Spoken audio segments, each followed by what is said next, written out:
에스겔 48장 23절에서 35절까지 말씀입니다. 오늘 에스겔의 마지막 묵상 시간이네요. 에스겔 마지막에 말씀하시는 이 하나님 여호와 삼마의 하나님으로 이제 마감을 하게 되네요. 여호와 삼마 하나님께서 거기 계신다. 하나님께 드려진 제사장과 같은 나라가 이스라엘입니다. 하나님께서 아브라함을 택하시고 부르시고 모세를 보내셔서 애굽에서 구원하신 이후에 약속의 땅에 거주하게 하심으로써 하나님이 다스리시는 하나님의 나라, 거룩한 나라가 되도록 하기 위해서 하나님께서 율법을 주신 것이고 성전을 주시고 제사장과 레위인들을 중심으로 세우신 것입니다. 그런데 왕이신 하나님을 버리고 사람이 왕이 되어 다스리는 나라를 세워달라고 그 왕정시대는 결국 이렇게 비극적인 결말을 맞이하게 되는 것이죠. 그래서 하나님께서는 바벨론 포로에서 연단당하는 하나님의 백성들에게 새 성전의 비전을 보여주시고 또 새롭게 세워질 하나님의 성전과 이스라엘 땅을 분배받는 모든 과정, 성전을 중심으로 해서 땅을 분배하여 하나님이 다스리시는 거룩한 하나님의 나라가 되어야 할 것을 강조하고 계십니다. 하나님께서 주신 이 땅, 이것은 거룩한 하나님이 거기 계시는 거룩한 나라와 또 하나님의 백성들이 되어야 하는 것이에요. 이것이 하나님께서 에스겔 선지자를 통해서 바벨론에 연단받고 있는 하나님의 백성들에게 주시는 말씀이고요. 모든 시대에 하나님의 자녀들에게 주시는 하나님의 뜻인 것입니다. 특별히 사명을 맡은 제사장과 또 레위인들, 군주, 지도자들 그 역할이 매우 중대합니다. 그런 거로 오늘날 시대에 교회, 목사, 재직들, 가정에서는 부모가 하나님과 말씀을 가까이 하면서 거룩하고 경건한 삶을 반드시 실천해야 하고 솔선수범해야 하는 것입니다. 또 그리스도인들의 정체성 자체가 왕같은 제사장들이기 때문에 거룩한 삶, 착한 행실을 통해서 하나님의 영광을 나타내는 진실한 하나님의 자녀들, 또 그런 가정과 교회 공동체가 되도록 해야 합니다. 23절에 모든 지파는 동쪽에서 서쪽까지 베냐민의 몫이다. 이어서 성소를 중심으로 남쪽에 있는 땅의 분배에 대해서 말씀하시네요. 베냐민, 동쪽, 서쪽이 경계선이 되고 그 다음이 시므온, 그 밑에가 이사갈, 그리고 스불론, 이런 과정으로 분배를 하도록 하셨습니다. 그러니까 나머지 지파, 북쪽에 분깃을 받은 7개 지파가 있었죠. 그를 제외한 이제 베냐민, 시므온, 이사갈, 스불론, 갓까지 그들이 분배받을 땅에 대해서 기록하십니다. 그러니까 하나님께 예물로 드린 거룩한 성소, 거룩한 땅은 성소, 제사장, 레위인을 중심으로 좌우편에는 군주들의 땅이 있었고요. 그 인접한 북쪽은 유다 지파가 위치했고 남쪽은 성소에 인접한 남쪽은 베냐민 지파입니다. 땅을 분배받게 되었네요. 가장 북쪽은 단지파로부터 시작됐죠. 가장 남쪽에 분배를 받은 지파는 갓 지파입니다. 28절에 갓 경계선 다음으로 남쪽 경계선은 다말에서부터 무리바 가데스 셈에 이르고 애굽 시내를 따라 대에 이르나니 최남단에 위치한 갓 지파의 경계선이 이와 같더라. 29절에도 이것은 너희가 제비 뽑았다 그랬어요. 이스라엘 지파에게 나누어 기업이 되게 할 땅이요. 또 이것들은 그들의 몫이니라 주 여호와의 말씀이니라 하십니다. 새롭게 회복될 이스라엘 각 지파가 차지하게 될 땅의 분배, 이 과정, 과거에 여호수아를 통해서 정복한 가나안 땅을 분배받을 때도 역시 제비를 뽑아서 나누어 기업이 되게 하셨습니다. 그러니까 하나님께서는 이렇게 공평하게 제비를 뽑아 지파별로 각자 주어진 것이 하나님의 뜻이다 생각하고 만족할 만한 기업을 허락하신 것이죠. 민수기 26장 56절에요. 그 다소를 막론하고 그들의 기업을 제비 뽑아 나눌지니라. 하나님이 다 제비 뽑기도 하나님이 주관하시는 거예요. 주관하시는 겁니다. 그에 합당하게 올바른 땅이 배분될 수 있도록 하나님이 배려하신 것입니다. 그러니까 새로운 이스라엘의 기업 분배 역시 하나님의 의로우신 공평하신 방법에 의해서 결정되었다는 사실입니다. 공평이라고 하는 것은 하나님께서 각 지파의 크기, 성량, 하나님의 뜻이 잘 반영된 공평입니다. 최북단에 위치한 단지파와 남단에 위치한 갓지파, 유다와 베냐민 지파의 이스라엘 중심이 되는 거룩한 성소의 인접한 위치 등 단순한 절대적 공평에 의한 우연 발생적으로 결정된 것이 아니고요. 하나님의 뜻과 경륜이 반영된 공평의 결과로 이루어진 것입니다.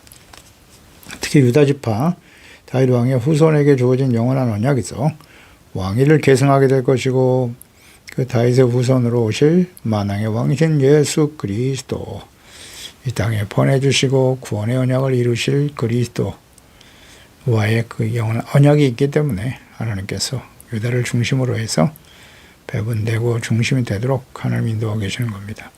베냐민 지파는 베냐민 지파 출신으로 초대 왕이 되었던 사울 왕, 그를 따르는 것이 마땅하여 에브라임 사람 여로보암이 열 지파를 이끌고 북이스라엘을 세우고 나갔을 때 베냐민은 당연히 열 지파인 여로보암을 따라 나가야 하지만 그는 나가지 않았죠.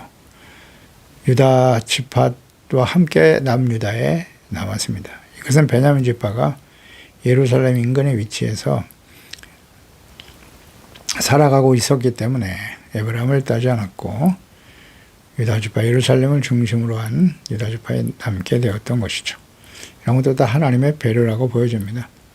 유다 지파의 다윗의 후손으로 오실 예수 그리스도, 베냐민과 함께 있었다. 그 베냐민 지파, 유다 지파에서는 예수 그리스도가 이 땅에 오셨고요.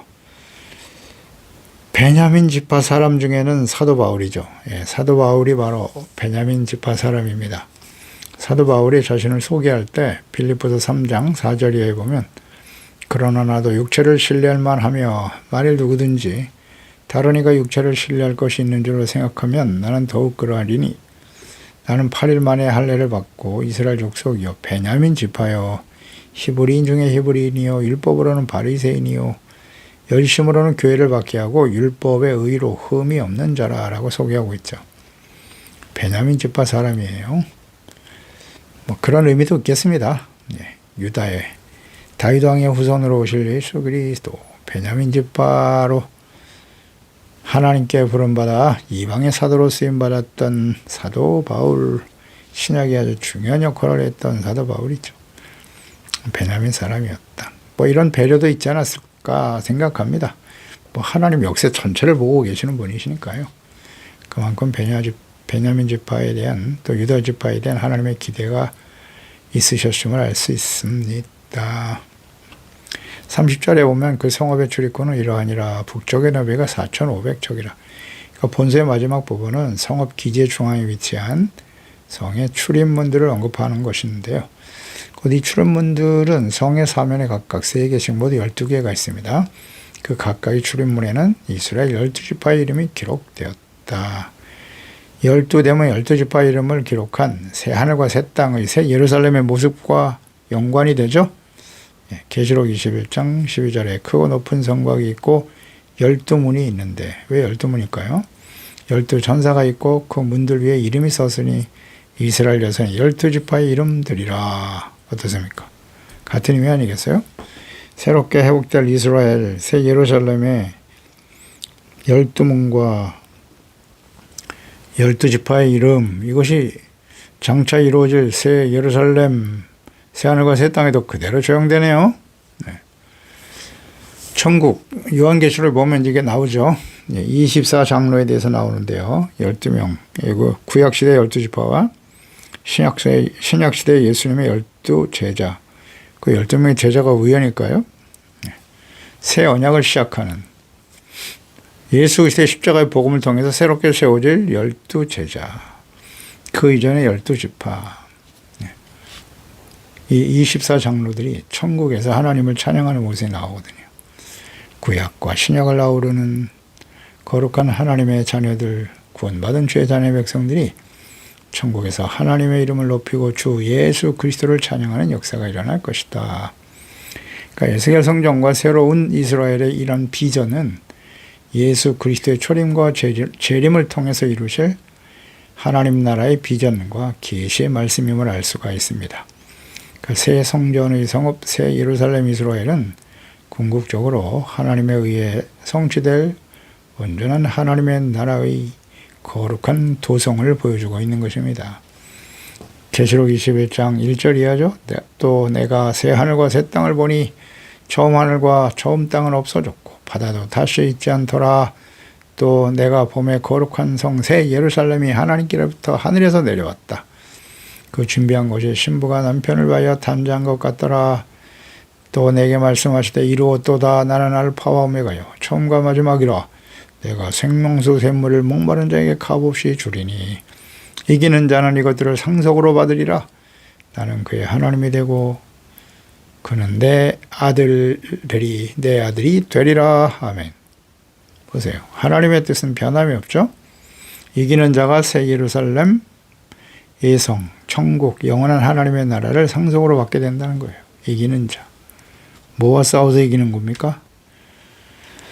죄와 싸워서 이기는 것이고 또 악한 세대, 그 배후의 역사는 악한 원수 마귀와 싸워서 이기는 자가 되어야 되는 거예요.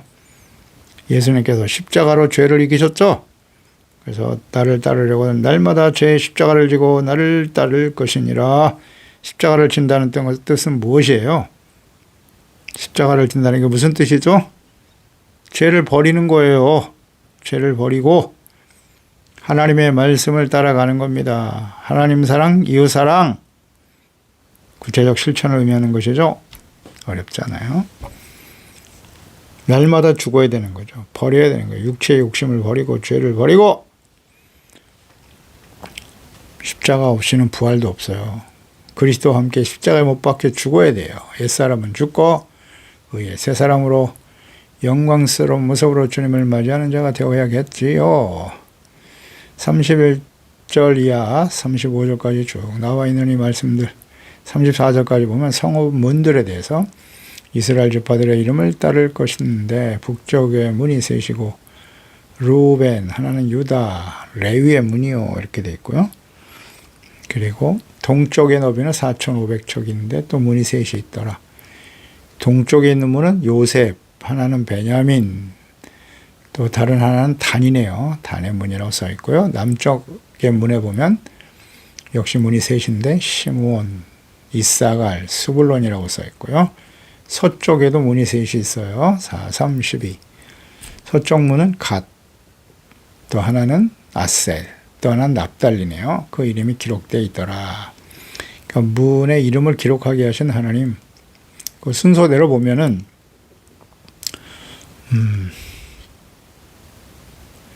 먼저 언급한 것이 이제 루벤으로 시작하네요. 루벤, 그다음 유다, 레위, 베냐민, 시므온, 이사갈, 스불론, 갓, 납달리 순으로 기록되어 있는데요. 성서를 향하고 있는 북쪽에는 레아의 아들들로서 장자인 루벤이네요. 또 영적인 장자인 동시에 왕의 가계인 다윗의 손주인 유다 지파가 기록되어 있네요. 그리고 제사장 레위 지파가 언급되어 있네요.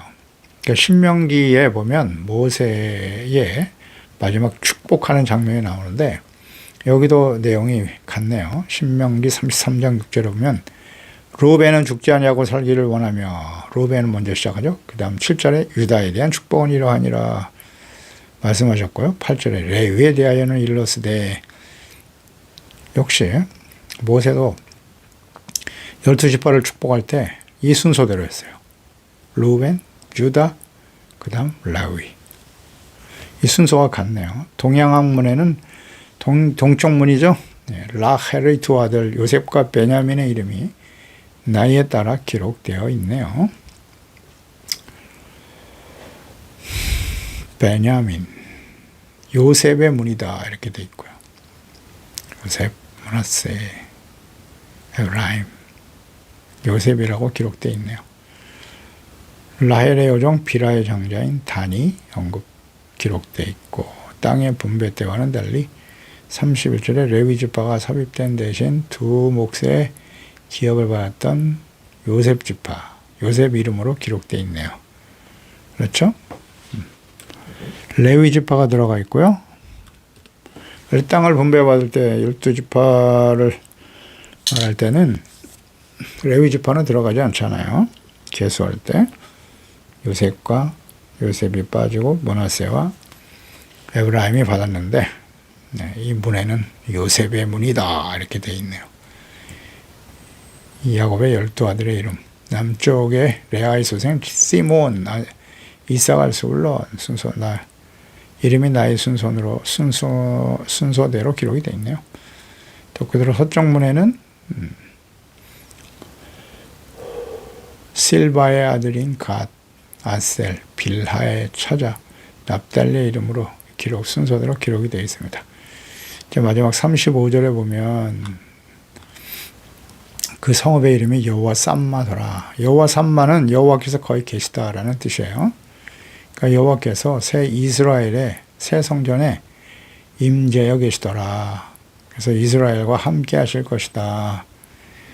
그러니까 새 성전이 곧 하나님께서 보내주실 예수 그리스도께서 십자가에서 죽으시고 부활하심으로 이루실 하나님의 나라에 대한 예언과 약속임을 알 수 있죠.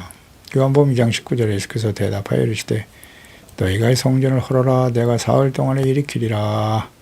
성전은 하나님의 거룩하신 하나님께서 임재하시는 초소입니다. 그러니까 바벨론 포로 중에 있었던 이스라엘 백성들에게 새 성전과 새 예루살렘에 대한 비전을 보여주시고 성읍 이스라엘 이름을 여호와 삼마, 하나님이 거기 계신다. 자, 이것은 곧 하나님의 아들 예수 그리스도에 대한 예언의 말씀과 연결이 되죠. 이사야서 7장 14절에 그러므로 주께서 친히 징조를 너에게 주실 것인데 보라 처녀가 잉태하여 아들을 낳을 것이요 그의 이름을 임마누엘이라 하리라 하셨거든요. 이것이 이제 마태복음 1장 23절에 확인되죠. 보라 처녀가 잉태하여 아들을 낳을 것이요 그 이름을 임마누엘이라 하라 하셨으니 이를 번역한즉 하나님이 우리와 함께 계시다 아멘이라. 아멘. 하나님이 거기 계시다. 여호와 삼마는 곧 임마누엘 되실 예수 그리스도를 의미하는 거예요. 그 예언의 말씀과 연결이 되죠. 그날 이후로 이 그날은 하나님의 모든 구원의 역사가 완성되는, 예수님이 십자가에서 마지막으로 남기신 말씀이 내가 다 이루었다. 십자가를 통해서 이루실 하나님의 나라 구원의 역사죠. 이스라엘의 온전한 회복을 의미하는 날인 동시에 하나님께서 약속하신 모든 언약과 구원의 예언의 말씀들이 예수님의 십자가 죽으심과 부활을 통해서 완성될 것이다. 그것을 의미하는 거예요. 그래서 여호와 삼마라고 하는 이 이스라엘의 이름, 거룩한 성읍의 이름, 하나님이 거기 계신다. 여호와 삼마라는 이 말로 에스겔이 모든 예언의 말씀이 정리가 되고 있습니다. 하나님의 뜻이죠. 그러니까 에스겔서의 전체적인 주제가 바로 하나님이 여기 그와 함께 계신다. 그러니까 이스라엘 백성들이 악을 행하고 우상 숭배하면서 거룩한 성전, 성소, 예루살렘에 성소가 있었습니다만은 그 성소에 온갖 우상이 가득할 때 하나님 거기 계실 수가 없었어요.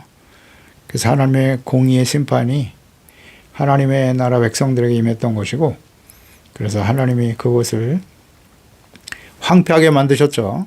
연단의 과정을 통해서 다시 돌아오게 하여 세우실 성전의 이름이 여호와 삼마예요. 정결하고 깨끗한 성전에, 그 나라에, 또 그런 모든 하나님의 자녀들의 마음속에 하나님이 계시는 거예요. 임마누엘 되실 예수 그리스도가 이 땅에 오심으로써 그리스도를 통해서 죄사함 받고 의롭다함을 얻는 하나님의 자녀들, 그곳에 하나님이 계십니다. 지금 이스라엘 백성들이 결국 예수 그리스도를 받아들이지 아니하고 헤롯 성전을 대단히 자랑스럽게 여겼습니다만, 예수께서 돌 위에 돌 하나 남지 아니하고 다 무너질 것이다. 그리스도를 십자가에 못 박아버린 이스라엘, 결국 그 성전은 다 무너지고 말았잖아요. 70여 년 동안 지은 헤롯 성전, 완공된 지 10년도 채 지나지 않아서 로마에 의해서 완전히 다 무너졌습니다. 지금 제3성전을 짓겠다고 하는데요. 그 성전은 아무리 지어봐야 그곳에 하나님 계시지 않아요. 여호와 삼마의 의미를 모르겠습니까? 하나님 오늘날 어디 계세요? 엔 그리스도, 예수 그리스도 안에 계세요. 예수 그리스도. 그래서 지금 이스라엘을 위해서 우리가 기도할 때 성전을 새롭게 건축하고 그렇게 중요한 게 아니에요. 예수 그리스도를 믿고 그들이 회개하죠. 마가복음 1장 15절에 하나님의 나라가 가까이 왔으니 회개하고 복음을 믿어라. 예수께서 가장 먼저 외치신 말씀이잖아요. 사역을 시작하시면서. 이것을 위해서 우리가 기도해야 되는 거예요. 저들이 진심으로 회개하고 2000년 만에 나라를 회복시켜 주신 것은 마지막 기회예요. 이제 70여 년이 흘렀는데요.